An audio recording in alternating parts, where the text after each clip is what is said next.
G'day, battlers! And today we're doing some Ferocious PvP battles up against Coddles 06. So yeah, let's just get into it. So we're leading with Bibarel. These are actually my very first Ferocious Cup battles. So these are the first. This is just raw. I powered some stuff up. Let's try it out. So we've got Bibarel up against the Skun Tank, which is I think it would be a pretty decent matchup because we know that he's probably got Flamethrower, which will do nothing to us. But as we just saw, that Crunch does a lot of damage. So we're throwing this Surf at the Skun Tank, and he decides to shield up. We're not going to be able to get to another shield. The Water Gun did some nice damage though. So we have the shield advantage, but he still has half of health. So you bring in the Suicune. We have Snarl on it, which is not going to do much damage to the Skun Tank.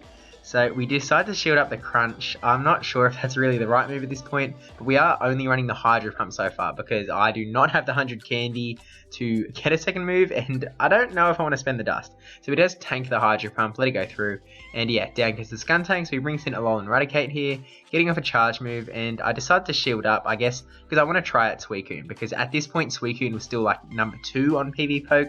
It has slipped down now because, well, it's kind of come up that Suicune kind of needs the bait to be able to beat all the matchups that he's supposed to beat, and so you need the Bubble Beam to land at the right times, you need the Hydro Pump to land at the right times, and it's kind of just finicky. So he decides to he does take us out there, and then we have Licky Licky in the back, so just really not a great spot here because we're running Lick, which is going to be a Ghost type move, which will do basically nothing to Alolan Eradicate. So yeah, we're in a pretty rough spot. We are going to get to this Earthquake, which I would imagine would get rid of this Alolan Eradicate. And it's actually, Alolan Eradicate is so tanky because it has to get to such a high level to be able to to be under that Great League. You power it up a lot. So yeah, we were just stuck here. Lick, not going to do anything. I really want Lickitung or Licky Licky to be really good. So I think I'm going to want to try and make a team around one. But going in with another pick here, going with Miltank up against Delcatty. So Miltank is actually a really good Pokemon, I'm finding. So you can see how much damage he's doing just without charge moves against that Delcatty. We decided to shield up here not knowing what Delcatty had, and it was a wild charge, so it definitely would have done a pretty big chunk. Throwing the Body Slams here, so we have the Body Slam spams, which doesn't charge up so much with Miltank here, but I mean, because we're doing so much damage with the quick move, it doesn't matter too much. Now we decided to double shield on the Miltank, which probably wasn't the right play, but we've done it anyway, and we should be able to feint down the Delcatty at any rate, hoping to feint down with quick attacks, keep all this energy for the next Pokemon, and we'll see what he decides to bring in. And brings in the Ninetales. So Kanto Ninetales is another interesting pick. I've seen some people talking about it. Definitely interesting, and there's not too much fire. You can either go Kanto Ninetales or you can go Alolan Marowak as your main fire ones. Actually, if you haven't checked out my Meta Simplified guide for the Ferocious Cup, then definitely click up there or at the end of the video to check that out. So he decides to burn the shield on that Body Slam. We almost got to another Body Slam, but just not quite.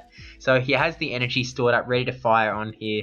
We'll see what it is. We've got no shield. It is just a Psyshock, so it doesn't do too much to Shelgon. Now, Shelgon has Dragon Breath, which is going to do tons of damage. It's just, I mean, it's a damaging move. It's got some good energy generation. It's just a really good move. So hopefully we're going to be able to feint down at the Ninetales here. Unfortunately, it's not looking like we're going to get to that charge move there. And in he comes, and yeah, Plusle finishes off there. But so we've got Linoone in the back. Now, Linoone and Minun are both water counters. So they beat down the Suicune, they beat down the Vaporeon. So we I thought that I wouldn't be able to get to the ground move and thought I would have to throw the Grass Knot, but turns out we would have got there, and I think that would have finished us, or won us the game basically. So definitely a misplay on my part, just not quite knowing what the energy generation is like. So he brings in Lopunny here, which again, it's another Pokemon that I'm unfamiliar with. First day, lots of Pokemon I've never seen battling before. So we're just going to throw the Grass Knot, cheaper energy, and he decides to shield. So I'm not sure that he needed to shield so much, but I guess he wants to keep his Lopunny alive. But he's throwing another charge move here. And it is a Fire Punch, so it doesn't do too much damage because we are normal type, it's just neutral, and Fire Punch isn't the biggest move. I guess, actually, is Fire Punch really useful in this cup? I can't think of anything that it's good up against, but Maybe. Let me know if there is something that I'm just not thinking of on the fly. So we decided to shield this Fire Punch in hopes to get this Grass Knot off and maybe finish off the Lopunny. So basically it was just a game of, do I want to go down and get the shield advantage, or do I want to get the switch advantage? So I went for the switch advantage. He brings in Alolan Marowak. Now, because we have Shadow Claw is actually going to be doing super effective damage to Alolan Marowak, and he's basically not going to be doing anything to us with that Hex. So this is actually a really good spot. Plus we were able to get that Grass Knot off with further shield. He might have shield because Dig would be super effective damage if I went for that Dig, but he throws the Bone Club and we shield up. Really didn't need to shield, I don't think. If it was a Bone Club, it wouldn't do much damage. If it was a Shadow Ball, it'd be resisted. So definitely a wrong move to shield. There's the Shadow Ball, but it won't do too much damage because again, we have that normal typing. It is not doing much. So I think we're just Water Gunning down, charging up energy for the next Pokemon. He throws another Bone Club, but it's not anything. And yeah, so we'll see what he's got in the back. We've got Surf and Hyper Fang. He brings in Tauros, so I'm going for the Surfs because I'm not too sure what's good up against the Tauros.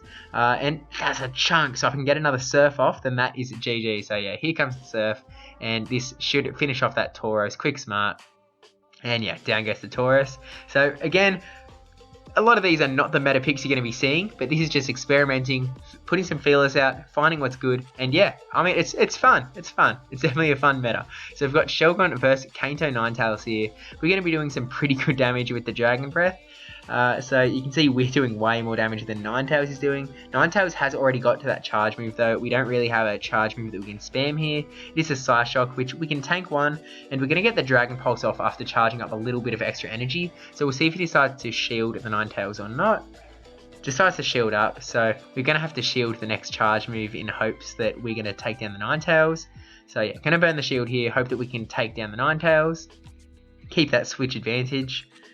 And fainting down, and we have a Dragon Pulse to get off onto the next Pokemon with no health. So that's basically the best situation that could have happened. It means that we're going to throw this Dragon Pulse, he's probably going to have to shield, and he does shield, and he's not going to be able to farm up too much energy taking us down. He's actually running extra sensory on his Suicune, which is definitely an interesting one. It does more damage, that's for sure. So bringing in that Milk Tank from before, and a bit of lag, but we're getting going now. So we're going to be doing some good damage up against that Suicune. Do have a shield, but I think we're just going to let this one come through. And this is a Water Pulse. So Bubble Beam and Hydro Pump is actually the better play as opposed to Water Pulse.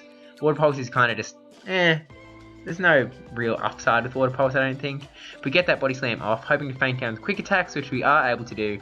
Down to his last Pokemon, and it is Alolan Raichu. So his Body Slam is going to do a fair chunk just because Alolan Raichu is not very tanky. Plus, it's actually going to be same type attack bonus with that Body Slam on the Miltank, so it's going to do even more damage than usual. We let this come through, and it is just a Thunder Punch, so didn't matter that much. But we bring in Licky Licky from the back. He's got that lick, he's going to be doing super effective, so we knew we were in a great spot there. We still had a shield, and yeah, that was just GG's. So, I mean, Licky Licky, I really do want him to be good. He's going to be good this cup, I promise. Maybe if I can get a lucky Lickitung, get it up to level 40, because you do need a 15-15-15 Lickitung to get it going. But we've got Bibarel versus Alolan Raticate in the lead matchup here. The Water Guns are doing a fair amount of damage, but he's also doing a fair amount to us. We decided to shield this first charge move just because we saw how much Crunch was doing earlier in this video. Throwing the Surf, it won't do tons of damage, but it will do a little bit. He decides to shield up actually, so we're both just 1-1 shield, we're just Water Gunning away, and we get to the charge moves at the same time, which makes me think that it's going to be CMP like the whole way through. He gets the Crunch off, which we shield again, and throwing the Surf, we'll see if he decides to burn his second shield, or if he just lets it go through. Now let's go through, and then switches out into Leafeon. Now Leafeon is one that I've seen mentioned a lot, but Leafeon is banned in this cup, so as I go through in that Meta Simplified guide, there are a few bans in this cup, and Grass types are one of those bans. So even though you can use every other evolution, Leafeon, not one you can use in this cup, unfortunately. So we're just throwing the Grass Knot, and yeah, this is the only Pokemon in the video that I think is not eligible. But yeah, that Grass Knot takes away the Leafeon, brings in Alolan Raticate. So I don't think he has too much energy, so we bring in Bibarel, just Water Gun down, and away he goes. And then he brings in Skuntank as his last. So we're getting the Surf off here. We'll probably do like half damage. Yeah, so half damage, and then switching into the Minun. I mean, we're just going to try and see what we can do. I don't think anything he has is going to finish us off here. It is the Flamethrower, which does a fair chunk of damage, but won't finish us off. We get the charge move off anyway, and I think this will be GG's. So yeah, Thunderbolt, down he goes, and yeah, that is GG's. So thank you, Coddles, for the battles. Thank you for watching. Next time, there will be a little more, probably some more meta picks than just the trying out what I have powered up, because this cup is going to be expensive. Because man, I have not used like any of the top picks. I don't have a Last Resort Umbreon, don't have a Last Resort Vaporeon, don't have a Fury Catanito King. This is going to hurt. Anyway.